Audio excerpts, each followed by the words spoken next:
Professor Edward Goetz is a professor of urban and regional planning at the Humphrey School of Public Affairs and the director of the Center for Urban and Regional Affairs at the University of Minnesota. He's served on a variety of local and national advisory committees related to affordable housing and community development. His research focuses on issues of race, poverty, and how they affect housing, planning, and implementation. Recently, the Minneapolis City Council requested that Cura conduct a study on rent stabilization and the potential impact of implementing rent stabilization here in Minneapolis. This study was led by Dr. Goetz, and he graciously accepted our invitation to present his findings and answer some of your questions on how this policy might affect the housing market and your work as realtors. I missed introducing myself. Apologize for that. Eric Myers, Director of Government Affairs for the Realtors. But again, thank you so much to Professor Goetz. And with that, just take it away. Thank you very much, Eric. I appreciate the invitation today. So thank you to you and to the Minneapolis area Realtors. And so my plan is to give you a presentation of the findings of our study, to talk for maybe 35, 40 minutes, to allow another 45 minutes or so for question and answer, so that I can respond to specific concerns as much as possible. But before going forward, I wanted to say a word or two about the study itself.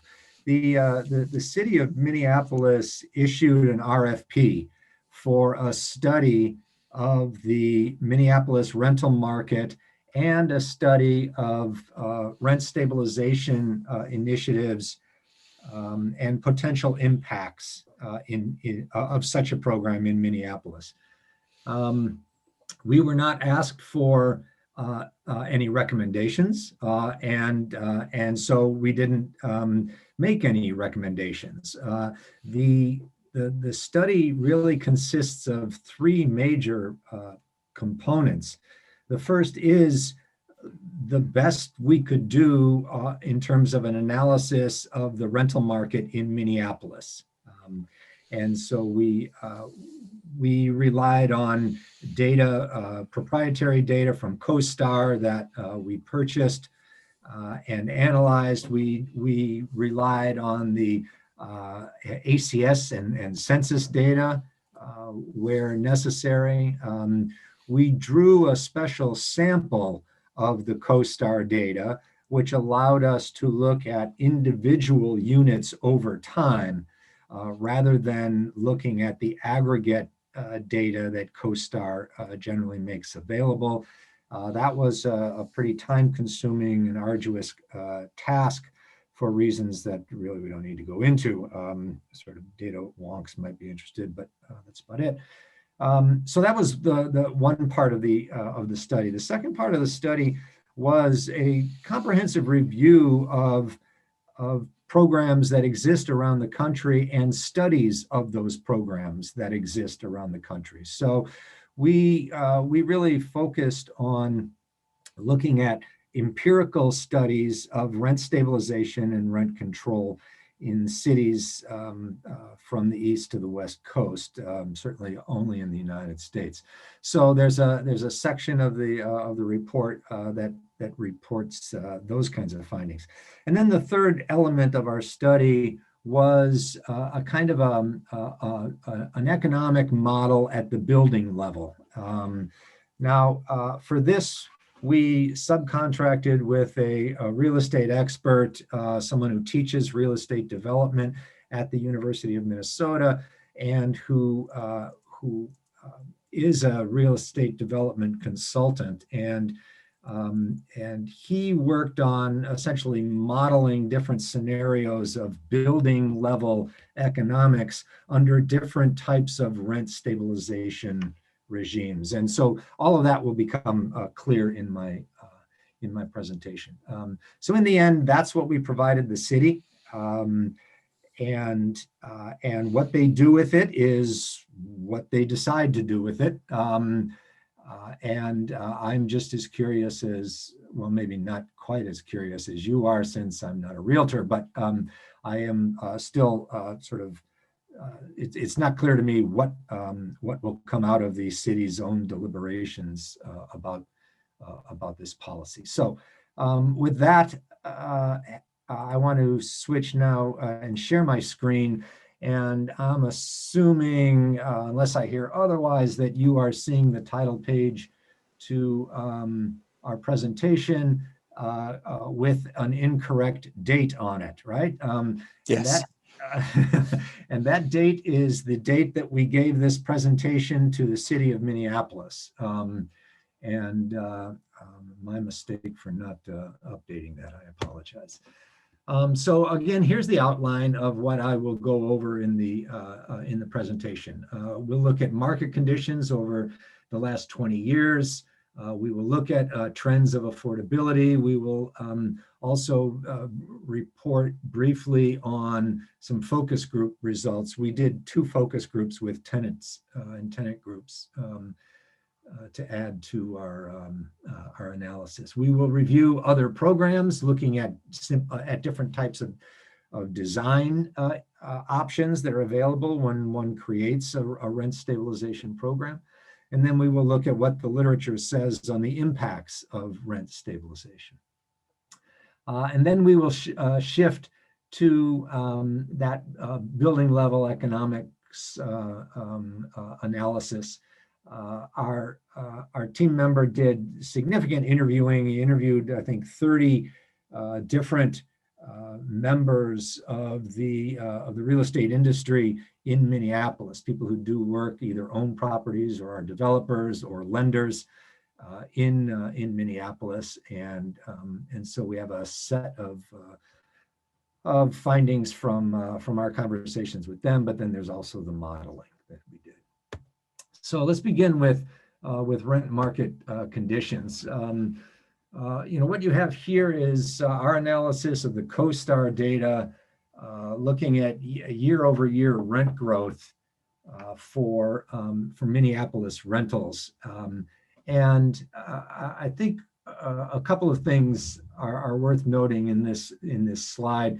What you see shaded there in the middle are the years roughly corresponding to the real estate crash, the foreclosure crisis, and then coming out of it. So about 2008 to 2012, encompassing those years. Then there's a shaded area at the end, which is into the pandemic months as well. So although we have very little data, most of our analysis goes right up to perhaps the first quarter after the outbreak of the pandemic. The other thing that I'd like to note there is that rents and rent change was pretty similar across different types of bedroom sizes in the marketplace until the post-recession period, where you see greater differentiation according to bedroom size. I'm not sure what to make of that. Maybe some of you have ideas, but this greater differentiation within the market will actually be repeated in other elements, and it's probably worth noting. This is simply the summary numbers from that previous slide. And so what you see here is that the year-to-year growth in rents pre-crash really averaged just, got happy there. Just averaged 2% in Minneapolis. We saw a max of 4.5 and a minimum of negative 1%. It was a different story in the crash period, that 4-year period, where rents really didn't change very much at all overall in that period. And then coming out of the crash, we've seen a continuation of pretty modest rent increases, although we'll note again greater differentiation in the market after the crash, with larger declines in some rents and more than double the maximums in in the market after the crash period. So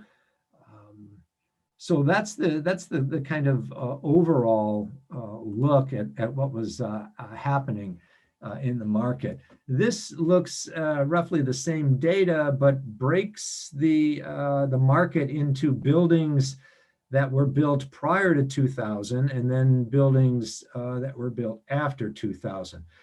We broke that out because many rent stabilization programs actually exempt new construction, or they will exempt new construction for a period of 15 to 20 years. And so we thought it would be useful for the city of Minneapolis, if they were going to consider such an exemption on new construction, to see to see what's happening in the market that might be different between older buildings and newer buildings. And in fact, we do see some differences. And again, I will note that the buildings and the trends tend to track each other pretty well until the post-recession, the post-crash era, where you see more differentiation between the older buildings and the newer buildings. And you also note that there may have been a little bit of overbuilding, perhaps, in the market, which led to some significant decline in rents in newer buildings, which was not echoed in rents in older buildings as well. So that was kind of an interesting finding. We looked beyond simply and by the way, I will say that the presentation I'm giving you is skims and cherry picks from the report. So the report has other tables and data in here that I'm not going to be able to get to because of time, but I'm focusing on what I think are the most important ones. So in addition to looking at just plain rents, we looked at affordability, right? Which is rents associated to incomes.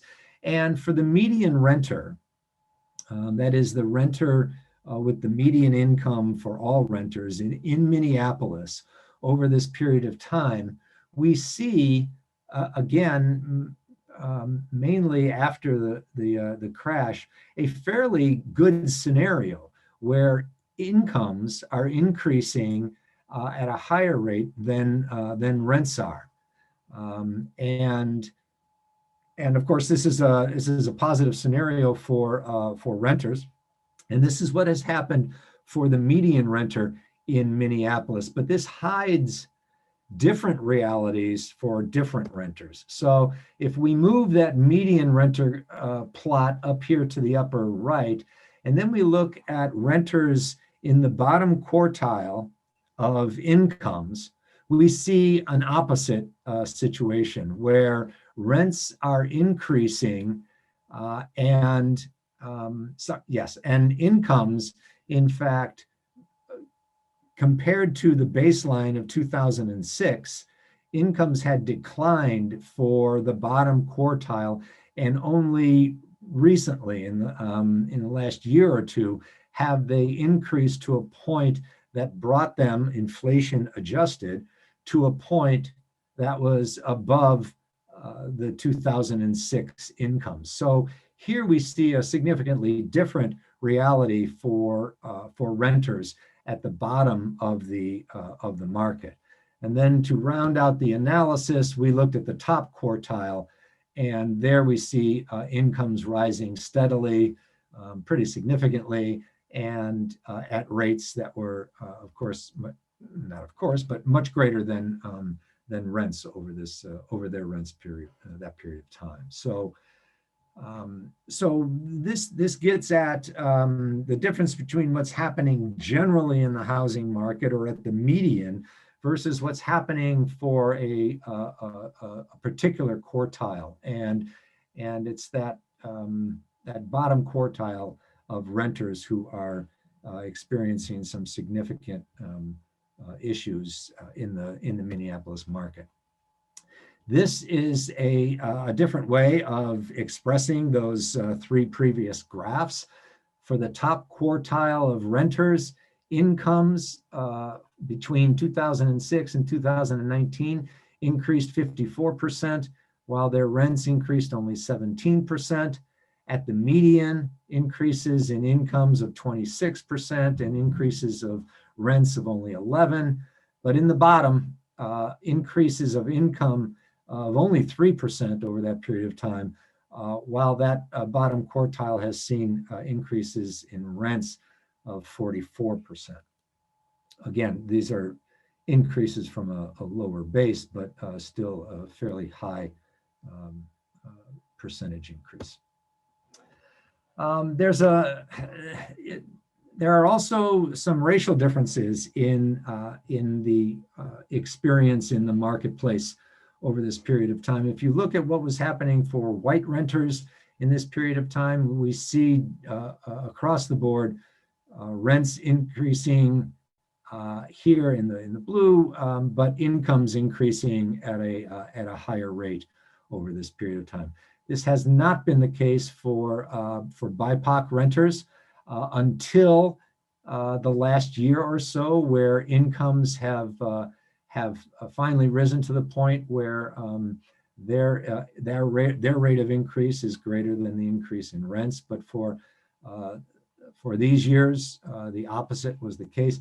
If you break down the BIPOC category and look just at Black renters, however, and again, this is within Minneapolis, you see a negative story as well, where rents have not increased for Black renters very much. But when you compare, when you're looking at affordability, you have to match that to what has been happening to incomes among Black renters over this period of time. And compared to the baseline, we have seen declines in income adjusted for inflation among Black renters. I'm going to keep moving on the affordability. This is a look at the households that are cost burdened. Our definition of cost burdened is anyone who's paying more than 30% of their monthly income on rent. And this shows, I think, some things that probably won't be surprising, and then maybe one item that is surprising. But clearly, for tenants who have incomes at less than 30% of the area median income, there over 50% of those tenants are paying more than 30% of their income on rent, and that has remained stable over this period of time from 2010 to 2019. Similarly, there is stability at the low end, where tenants who have incomes greater than 60% of the AMI, a much smaller percentage of them are cost burdened, and that too has remained steady over time. We do see an increase in cost burden for tenant households who have incomes between 30 and 60%, where in 2010, somewhere around 27% were cost burdened. That's closer now to 37 or 38% 10 years later. So we have seen an increase in affordability problems for renters at that income band. Very briefly, as I mentioned, we did conduct two tenant focus groups. And there's a couple of things that came out, and probably none of which is surprising to you. Tenants tend not to think of their rent increases in percent terms, right? They don't pay in percent, they pay in actual dollars. And so, so for families in larger units, even when we asked them about their rent increases and what they were paying, even 3 to 5% increases, they reported being very difficult for them to meet 1 year to the next. These are rent increases that you wouldn't consider to be extraordinary in any ways, but still remain a challenge for some families, some larger families especially. We did hear reports of landlords who who gave multiple rent increases in a single 12-month period. So some tenants were seeing multiple increases. Most of the tenants we talked to really mentioned costs that went beyond rent, and how fees are being used by landlords, fees for electronic payment of rent, fees for the use of parking or laundry facilities, fees for late payments, et cetera. And the tenants were concerned about that. And of course, for a rent stabilization program, those kinds of fees would be outside of the purview of such a program anyway. And so that's important for the city to know. The tenants, of course, expressed concerns about maintenance, repairs, and the responsiveness. And as a result of that, they expressed concerns about being able to stay in their units. Would they be able to continue to afford the units? Would the units be of a quality that they could stay in? But they were also concerned about being able to find another unit if they did move away.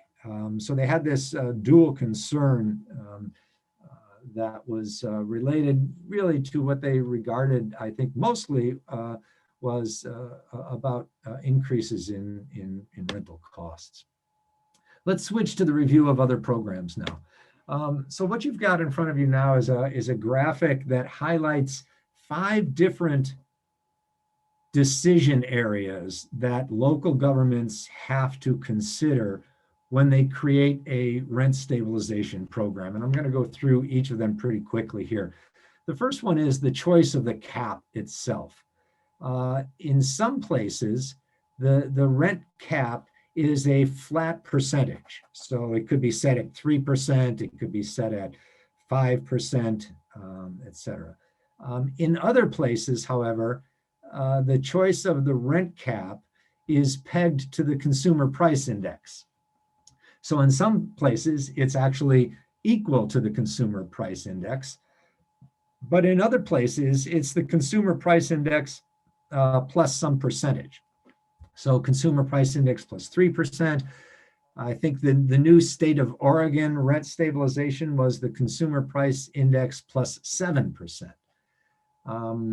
The CPI is generally important in most rent stabilization programs. I think the strictest rent stabilization programs that we were able to find, Berkeley, California, I think was set at 65% of the consumer price index.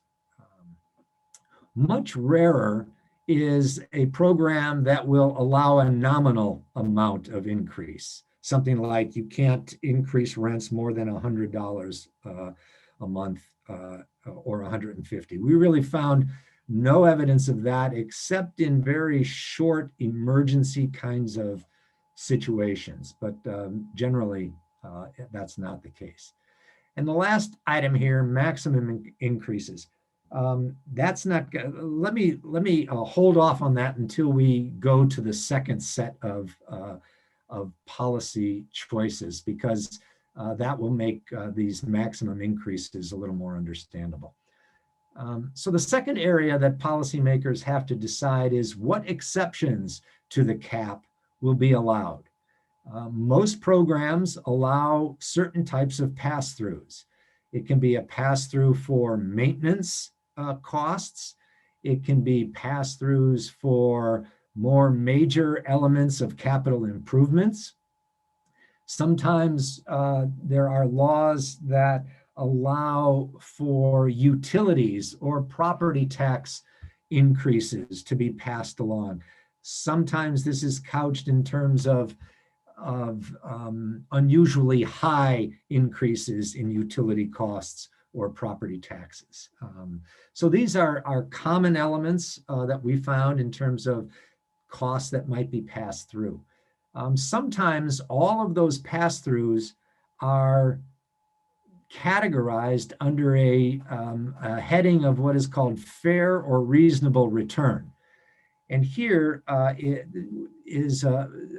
programs that allow landlords to make an argument that they need to have an increase above the allowable cap in order to see a fair return on their investment. And this puts a lot of onus and responsibility on a kind of rent control board or some kind of body that is put into place to hear these kinds of petitions.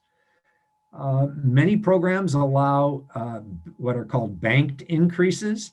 So let's say, for example, you have a program that allows a 3% increase every year, but you as a landlord in some years only increase your rents 2% or 1% or maybe 2% to some tenants. You are able to bank the difference between whatever your increase is and the allowable increase, and then cash that in with in the form of higher than allowable increases at a later date. That's a banked increase.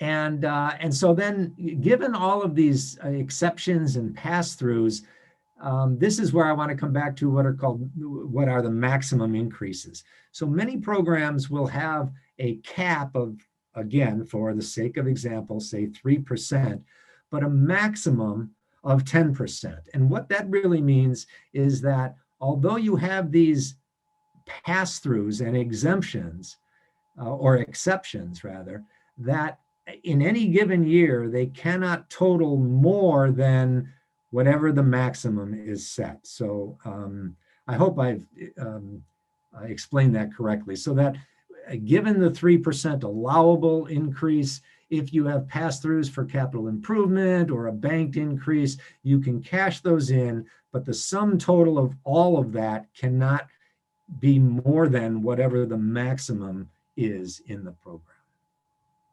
I'll take a question on that if I wasn't clear enough. The third area, the third area are exemptions. And again, the most common exemption in these programs is an exemption for new construction. These take two forms, either a fixed date or a rolling date. So in some places, all units that were built after 1995 are exempt from the program. In other places, it's a rolling exemption, which means that all units that were built in the last, say, 15 years or 20 years are exempted, which means, of course, that the number of units and the exact units change every year. That exemption is either rolling or fixed. Some programs allow small building exemptions, either single family homes to be exempted or 2 to 4 unit buildings that are owner occupied. That's a fairly common occurrence in the programs that we saw. The next area is decontrol. And here the question is, does the program incorporate what is called vacancy decontrol? Vacancy decontrol is a situation where if a tenant moves out of a unit, is the landlord allowed then to increase the rents all the way up to what she or he considers market rate, current market rate? And so that would be what is called full vacancy decontrol, so that there are no limits on the increase in rent. There can also be, in some programs, partial decontrol. So again, for the sake of example, if you had a program that had a cap of 3% and you had partial decontrol, what that meant was upon vacancy, maybe you could increase your rent double the cap up to 6%, or maybe triple it up to 9%, but it's not unlimited. The last area of design for these programs is a category we called compliance and education. And this gets at two different phenomena, but mainly it gets at what kind of infrastructure is in place to implement the program. It can range from essentially no infrastructure at all to a very detailed and extensive infrastructure. So let me give you an example. The state of Oregon's rent control program has no infrastructure at all. If a tenant feels that his or her rent has been increased above the allowable amount, then that tenant can initiate legal proceedings and can take the landlord to court. This puts the entire onus of the implementation on the shoulder of the tenants. The tenants must know what the allowable rate is and then must initiate steps to get their rent increase adjudicated through the legal system. That's entirely laissez-faire. On the other end, there are places that have rent control boards that review rents every year and will review petitions from landlords for exemptions and exceptions. They will review complaints from tenants and from landlords, and they will resolve disputes. Generally, those more extensive kind of infrastructure approaches also have a fair amount of public information and monitoring elements in them as well. You know, landlords want to abide by the law. They want to know what they can and can't do. Tenants need to know what is allowed and what is not. And so a lot of cities have very extensive public education campaigns. They have monthly workshops for tenants, for landlords about what is possible, what is allowed, what isn't, what might be accepted and what might not be an exception, et cetera, et cetera. So all of that is a decision that the policymakers have to make.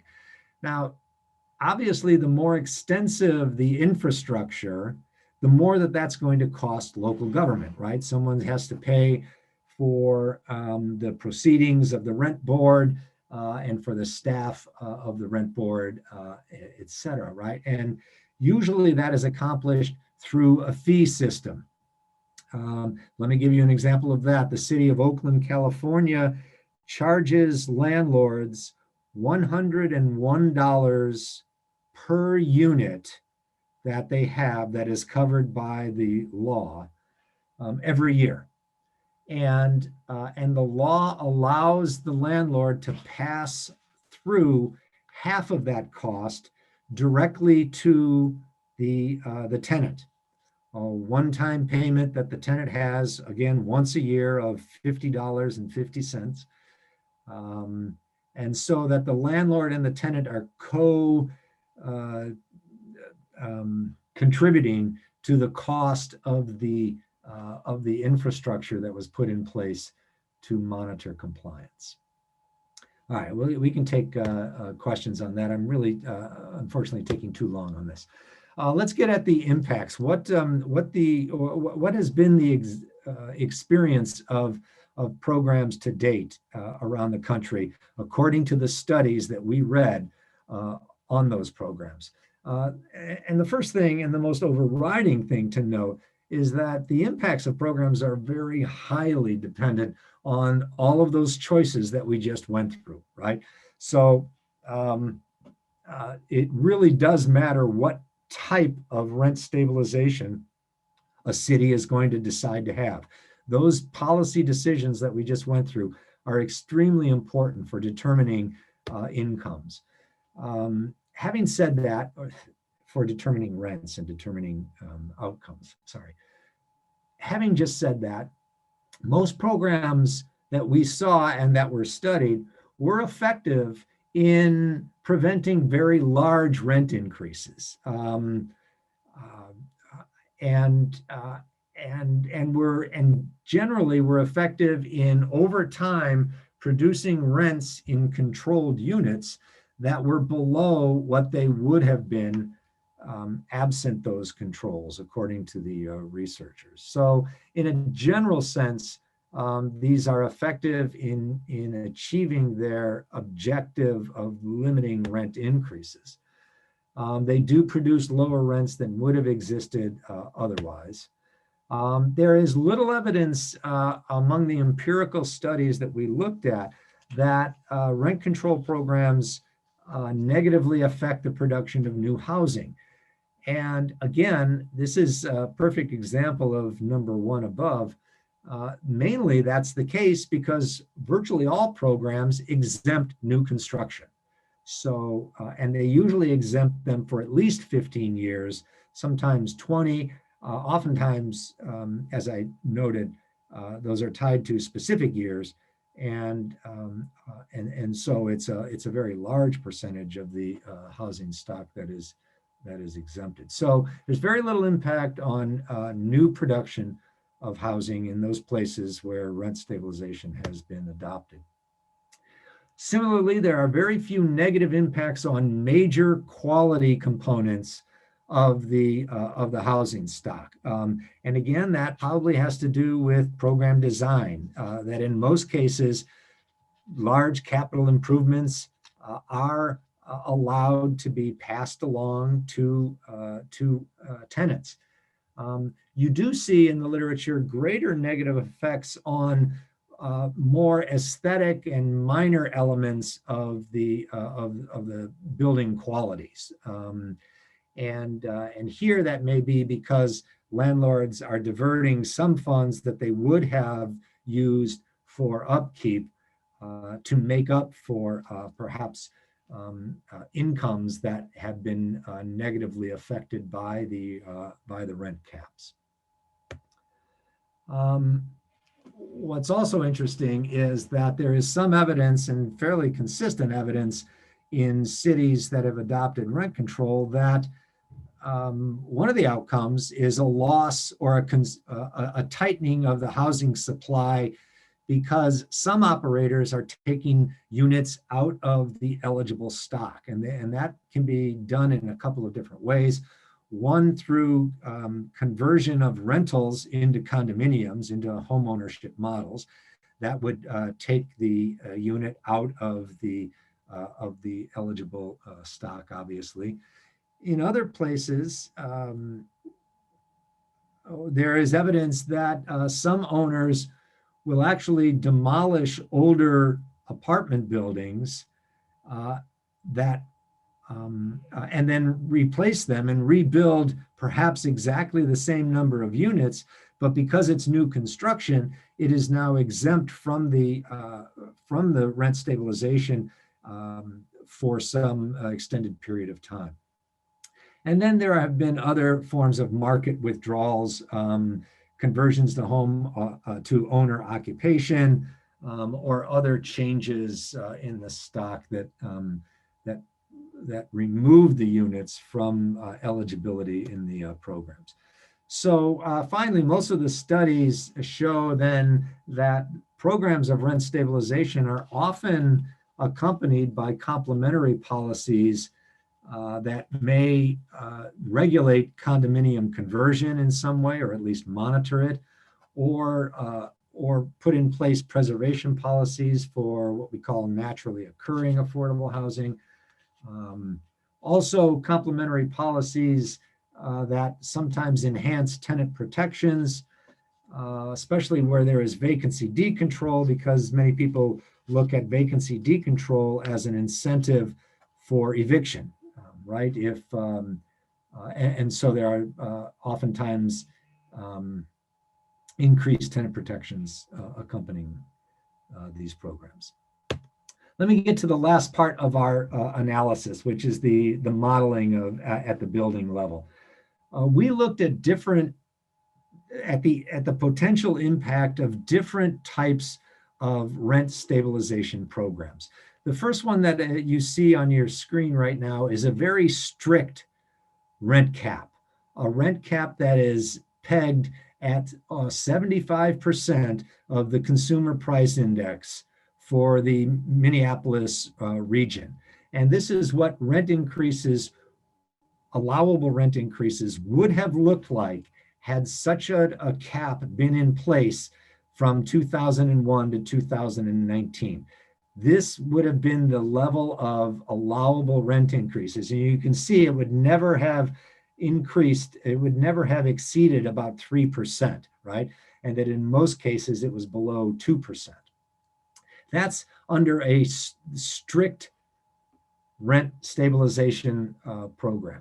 We also looked at a cap that was set right at the consumer price index. So here you can see that it's slightly more. Allowable rents now approach almost 4% in a few years, but again are generally now more in the 2% area. We looked at a third scenario, that is rent stabilization that was pegged at the CPI plus 3%. Here now you see allowable rents based on what happened in the Twin Cities in terms of the consumer price index over this period of time, getting as high as about 7% for a few years, but generally in the area of 5%. And these again are the maximum allowable rents under this type of scenario. And then finally, we looked at what is probably the most lenient, which is the consumer price index plus 7%. This is generally considered by most people a kind of anti-rent gouging type of policy, where at the highest allowable rent increases in a couple of years reach almost 11%, but are generally in the 9% area. And this would have, so we looked at rents under these different scenarios. This graph shows the percentage of units that would have been affected by, I'm getting ahead of myself. This is the actual rent increases that we saw in the marketplace in Minneapolis for these periods of time. So let me take you through this. In 2001, that light blue corresponds to rent increases between 3 and 5%, which means almost 100% of the rent increases that we saw in that year, according to the CoStar data, were in that range. The next year, however, most of the rents were in the 0 to 3% range. And then in the following year, from 2002 to 2003, almost all of the rent increases were in the 0 to 3% range. And so you see that for most of the pre-crash period, these are really very modest rent increases in the Minneapolis marketplace. Then you see rent declines during the crisis period. And then this is the post-crisis period. And it's only in these years, and really in years 15, 16, 17, and 18, where you see evidence of some rent increases of greater than 10%. Also a fair number of increases in the 5 to 10% period as well. So this is a bump in the terms of higher rents or rent increases that we saw in the data.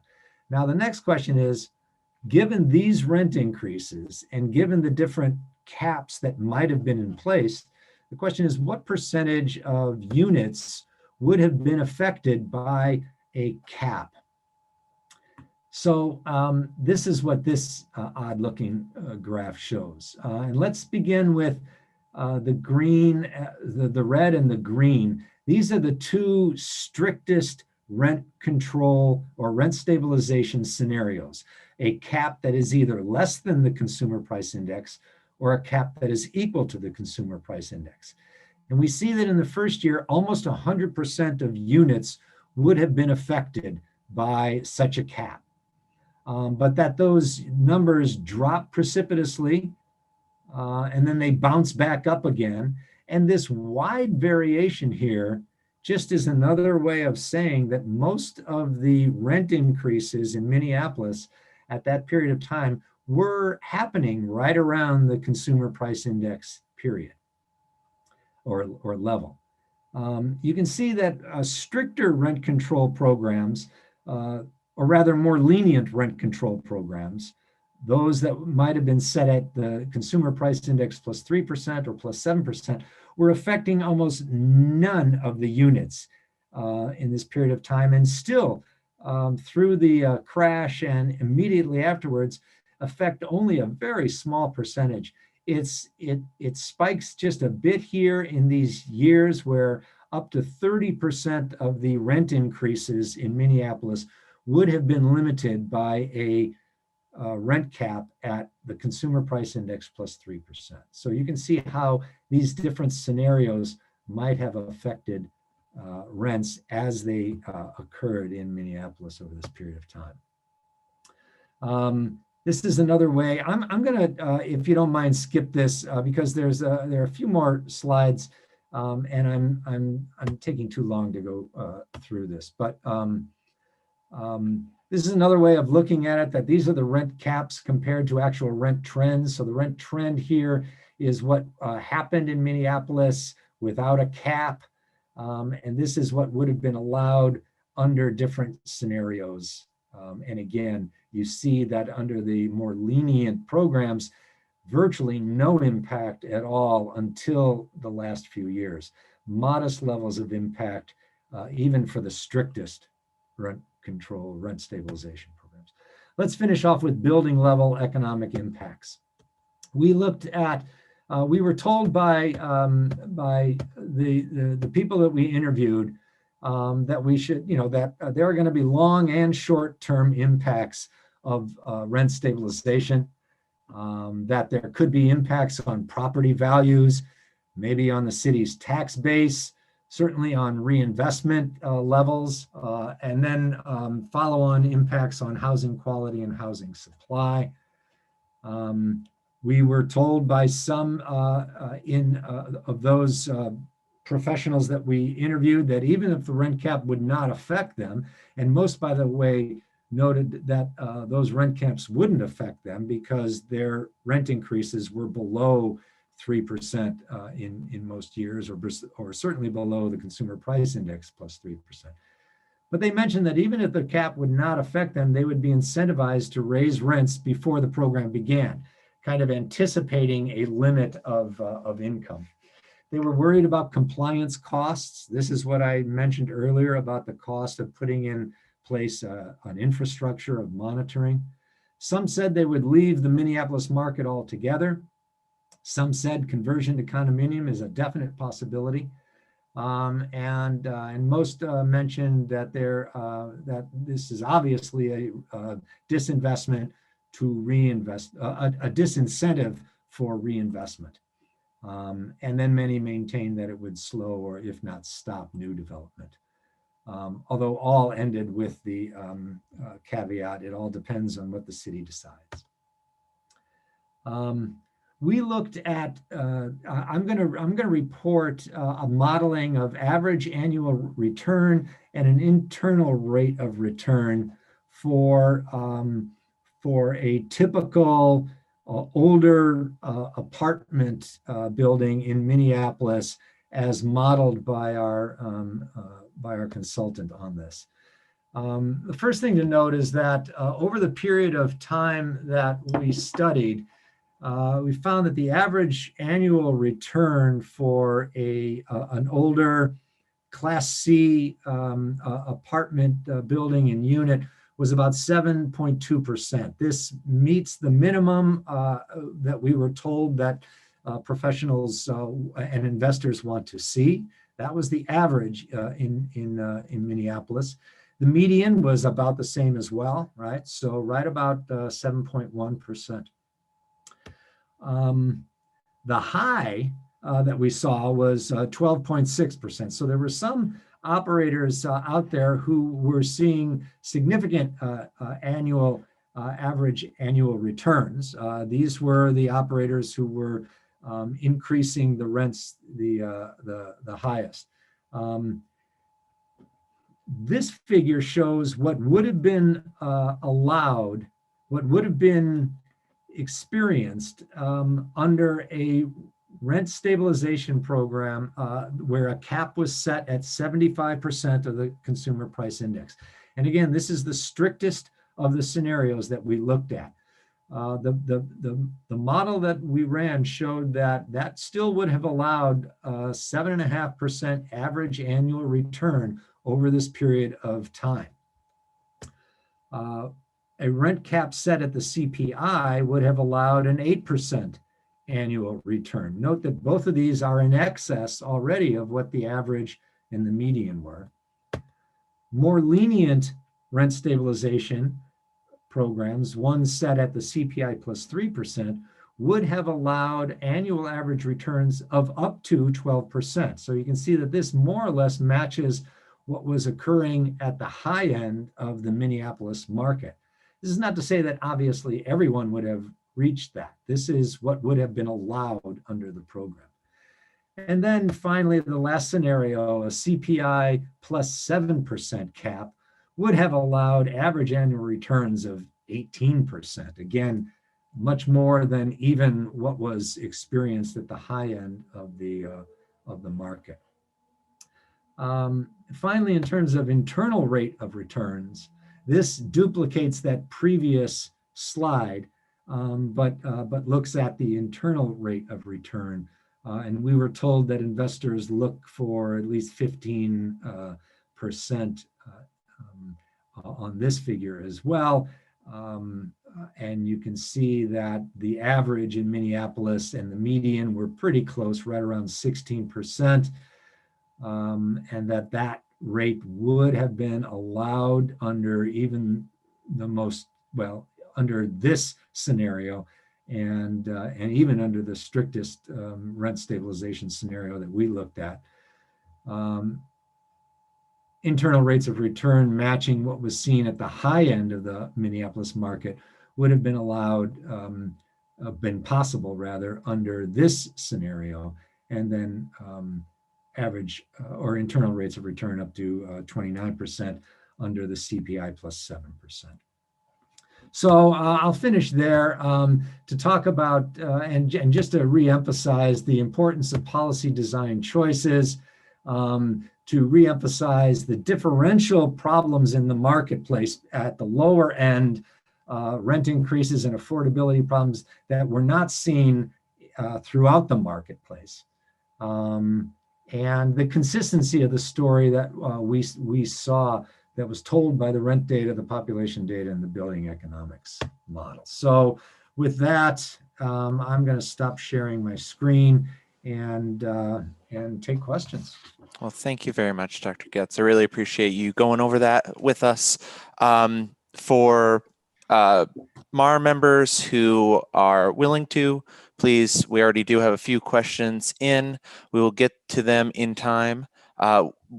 Eric has a few questions, and then I will follow up with a few others, and then we'll go off and either read these questions, or if people are interested, you can raise your hand, I can unmute you, and you can ask your question live.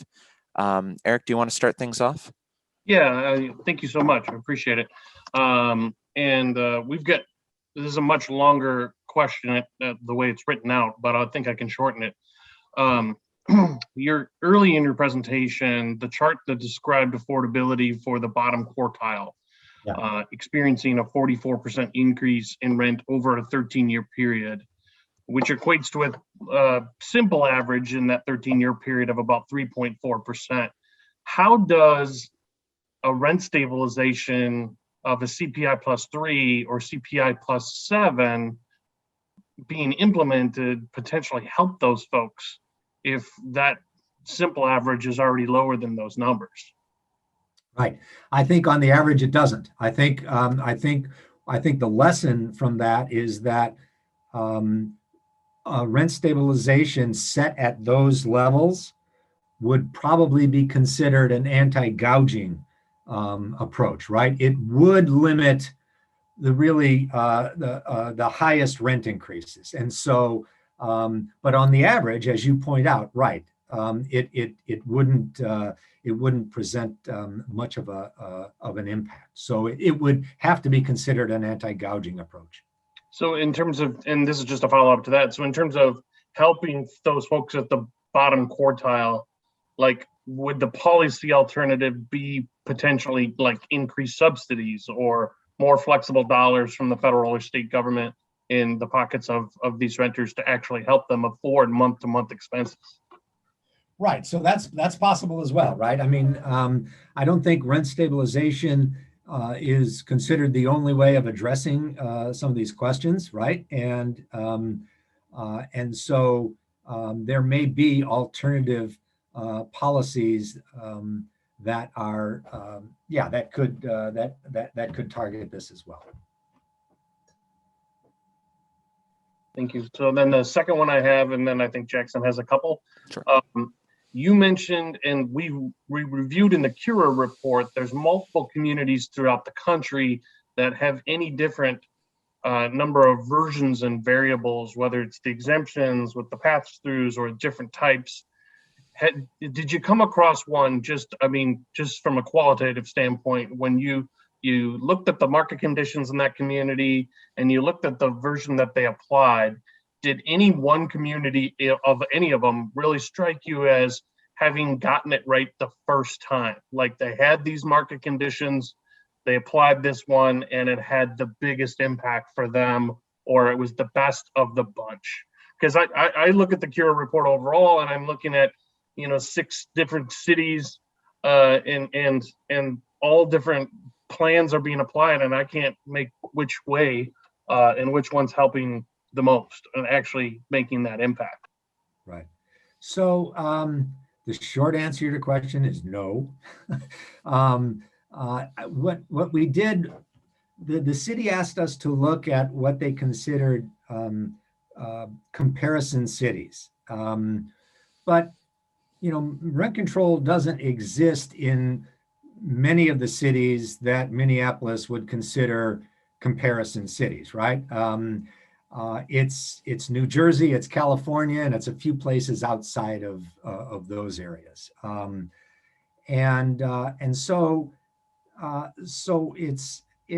So I think those case studies that we showed are of some use, but limited in terms of trying to think about what is the best combination of program choices for this particular market.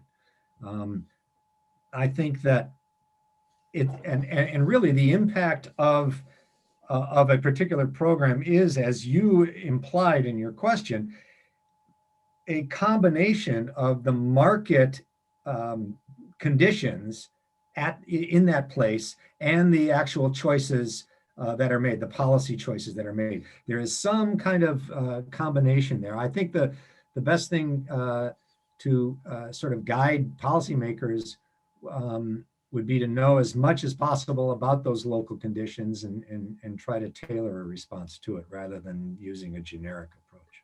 Yeah, I understand that Portland had some, in 2018, because they passed it at the city level and then at the state level. But I understand that in some of their markets, they were experiencing 30% rent growth in a single year. Right. And so, I'm looking at that from our perspective, saying, okay, I'm hard pressed to say there's not a need for a rent control policy here when you're facing those kinds of numbers. But at these really low or potentially well-performing numbers, like these single-digit numbers we're seeing here in the Twin Cities, I have the opposite problem where I'm trying to justify how do you, except for the anti-gouging approach, how do you make it worth the while of passing that policy to begin with? I guess that's more of a commentary, but I think Jackson had some questions too. Sure. Okay. So trying to make the transition from more of a focal point on the rental market to asking questions centered around a lot of what realtors have been asking and how it applies to their business. That realtors have been concerned about low housing inventory in the Twin Cities for a number of years now.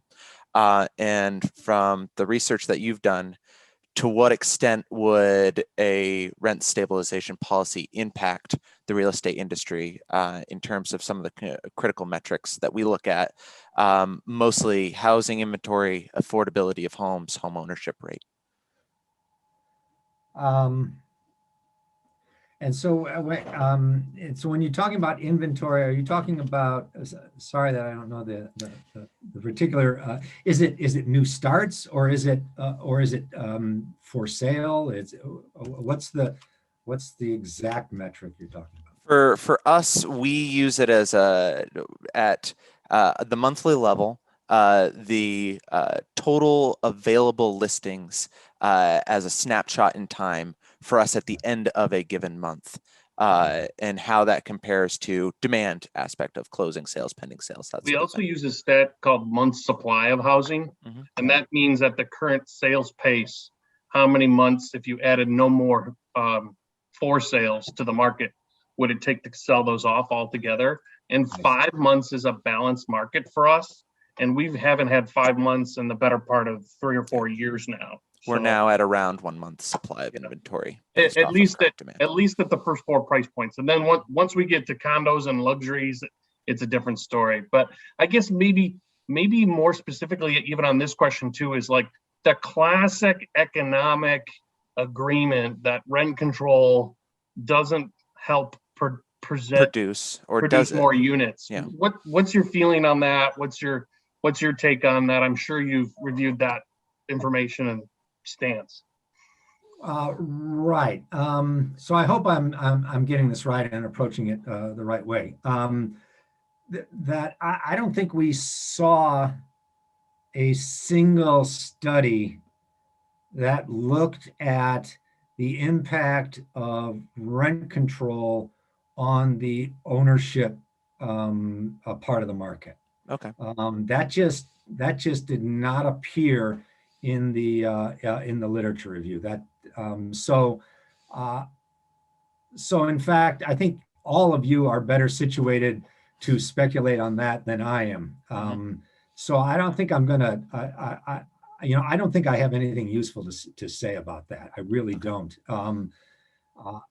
In terms of what we saw in the studies, the supply questions were all about rate of new construction and potential for, as I described in the presentation, potential for conversion of units Yes. out of the rental market into the ownership market. And there, we saw some evidence that that does happen in places because there's an obvious incentive to do so. So that's probably an unsatisfying answer, but That's I actually don't think okay. that I really have Yeah. much.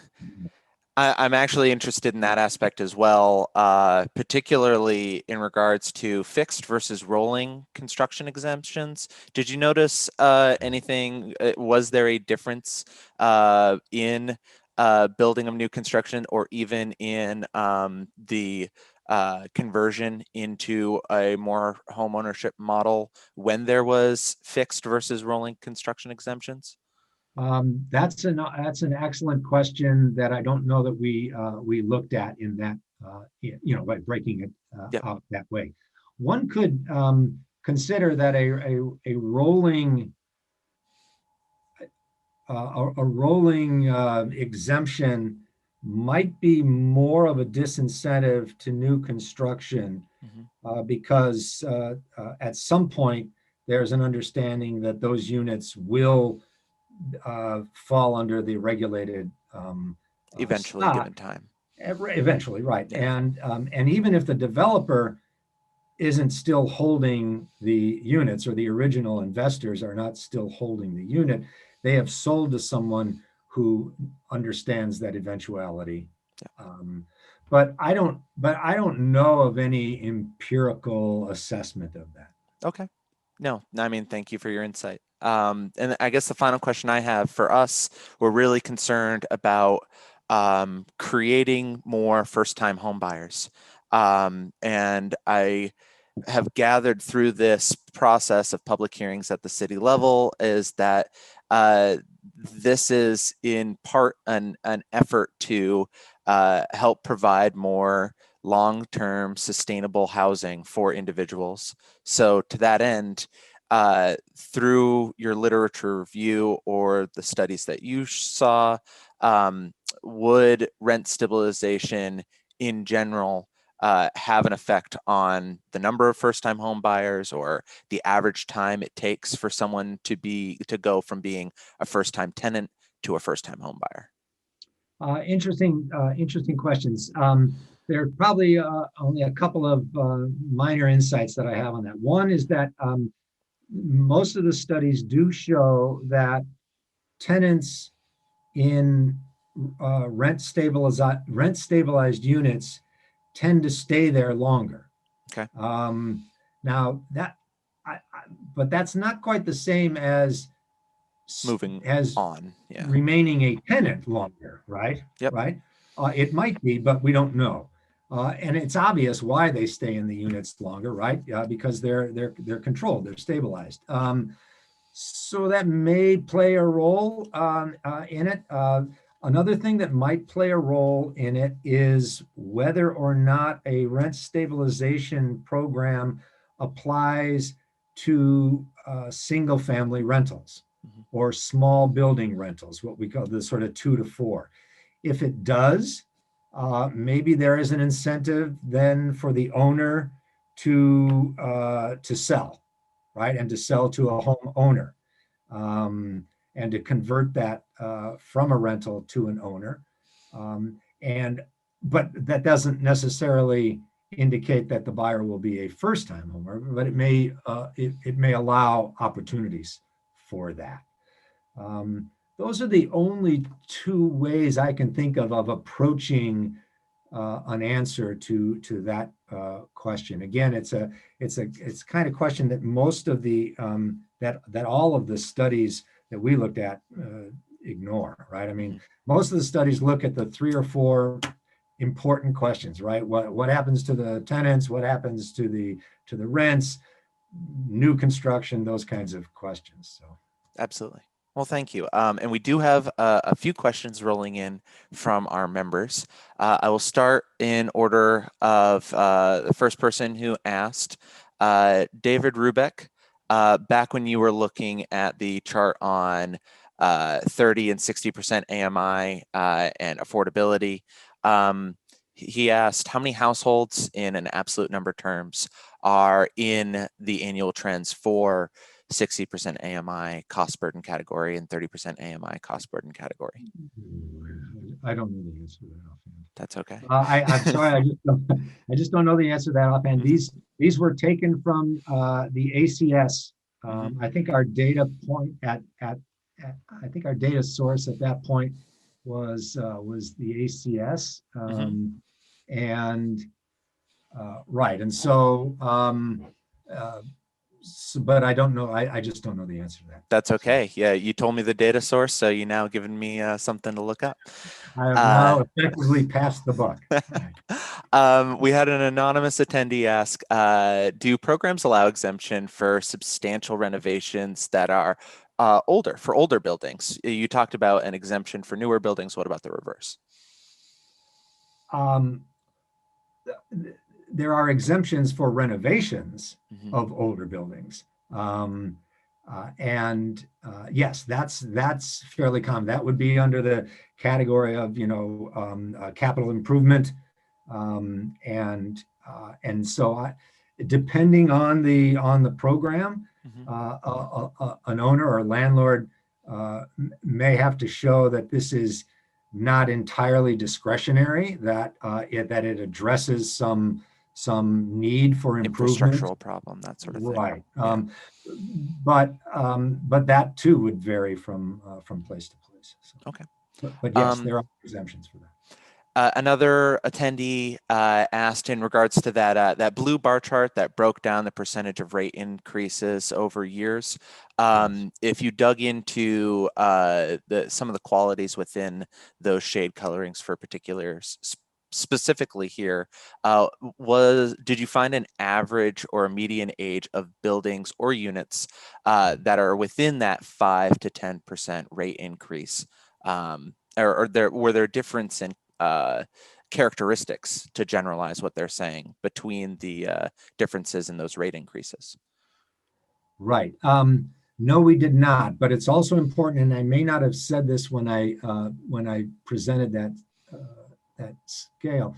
This is for this analysis was limited to pre-2000 units. So remember when I said earlier that we broke it down for the city between pre and post. We generally stuck to looking at older units because we felt that that was probably more to the point for the city. So I guess the first thing I would say, and probably the only thing I have to say in response to that question, is that that entire chart related to older units, but we didn't look and break down characteristics within those. Great. We do have a question asking, what does BIPOC stand for? I'll go ahead and answer this one. This is a newly emerging definition of Black, Indigenous, and people of color. It's a more inclusive way to define non-white individuals when you're talking from a demographic standpoint. We also have a question, were any of the rent stabilization programs you reviewed targeted to just lower income tenants, like an income restriction of some sort? No. No. Okay. How many rental units does Minneapolis have, and how many did that were studied within your either within model or in literature here? So that exact number is in the report, and I'm guessing it's, I hate to guess actually, because you guys probably know more than I do. It's somewhere around 70,000 or. I will say, I do have a copy of the report with me, and I will put it in the chat. If anyone wants this copy of the report and can't pull it off of the chat here, it is in our MAR webpage under local issues / rental policies. Scroll down to the section where you find rent control. There will be the rent stabilization study Cura report that is available in PDF format for you. Moving on to the next question. Are there ways we can incentivize landlords to keep rents down rather than force them by potentially by agreeing to freeze their property taxes, for example? Well, I think there probably are ways to pursue a carrot strategy. I don't know what those would be, but I think they're limited only by our creativity, and so the answer to that would be definitely yes. Okay. From Cotty Lowry, it seems that CoStar is your main source of data. Could you tell us what CoStar is? Sure. CoStar is a proprietary database on rents and rent changes at the address level, and it's comprehensive. So, which is why it costs so much to get it. And so we have. I guess that's it. I mean, it's a rent database. Every year by bedroom size, by address. You can do these analyses at a very fine spatial level as well. Although obviously, the finer your focus, the more volatile is the data. Great. Fran Davis asks, how is new construction and renovation adding to the percentage increase in your charts? I'm not sure which particular charts or charts in general that she is asking about. If it has to do with rents, what we looked at was year over year rents, and when we broke it down again by age, we saw in the last several years kind of a significant difference in what was happening in the older stock versus what was happening in the newer stock, and so I would just refer back to that slide. Okay. From Kurt McKenzie, does a $101 per year charge to landlords and tenants cover administrative costs to run the rent stabilization program, i.e. no bill to Joe taxpayer? I guess, yeah. And that's referring to the Oakland, California example that I presented. And the answer to that is yes. That covered the entire cost of the infrastructure. Interesting, the fee did go up. I think if I recall my conversation with the officials in Oakland, they had raised that fee just a few years ago to cover inflation and the cost, I guess. So. Okay. And just because Kurt followed up with a question, how would this impact NOAA areas naturally occurring affordable housing? How would the $100 charge? Yes. Yeah, right. So as you noted, that's if the landlord or the owner paid that fee on time, they were allowed to pass along half of it to the tenant, and just in general. I'm reading as yeah, it's all good. Right. So how would rent stabilization affect NOAA in general? I think it would be targeted really at the NOAA, right? I mean, that becomes the kind of classic unit where this rent stabilization or a rent stabilization program would operate. So yeah, I think it's with NOAA in mind. And just because we're getting close to time, I saw one more question from Tony Jewett. In cities where you studied, how did landlords pass through capital improvements to tenants? Did they raise the rent by an amortized amount? Right. So that's usually the way it happens. If there, for example, is a rent board that reviews the request, so a landlord will make a petition to the rent board saying, I have done these capital improvements. They cost X amount. I would like to, and this is why they were necessary, and I would like to pass these along to the tenants. And if that's approved and it's allowed, then yes, then the landlord amortizes the cost among all of the units over a 12 or 24 month period or some period of time. I don't quote me on that last detail. It is over some period of time. I don't know what exactly it would be, but yes, you amortize the cost of those improvements and into the rent increase. Jackson, I got one more too. Sure, we'll finish things off there. Yeah, so I'm sure in the peer review, you guys reviewed Professor Diamond's work from 2018, and the 1994 expansion of rent control in San Francisco was found in that report to have, on its own, increased rent by 5%. Meanwhile, it reduced total supply by over 6%. Can you kind of comment on maybe what is now a kind of a classic example from San Francisco in 94? Sure. So that study showed that in the stock of uncontrolled rents, right, those that were exempt, rents actually increased after the change in the market.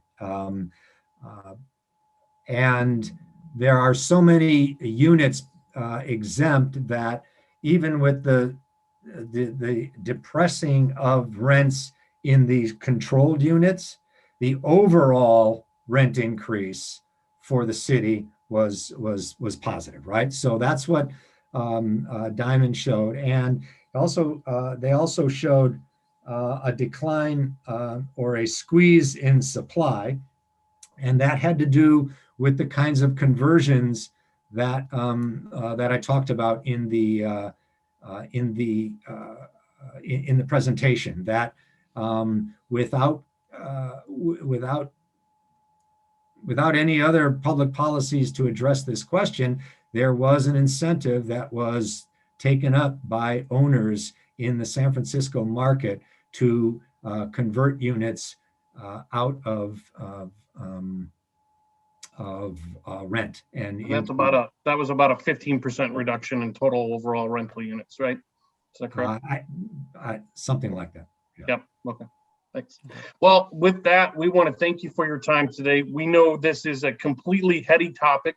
We're glad we have someone with your expertise and someone that has done the research and dug through the peer review and requested and paid for, like you said, some of the data sets to put this report together. I do want to let everyone on this call know that the entire Cura report has been available on MAR's website under the advocacy tab and then under local issues since the day it was made live to the city.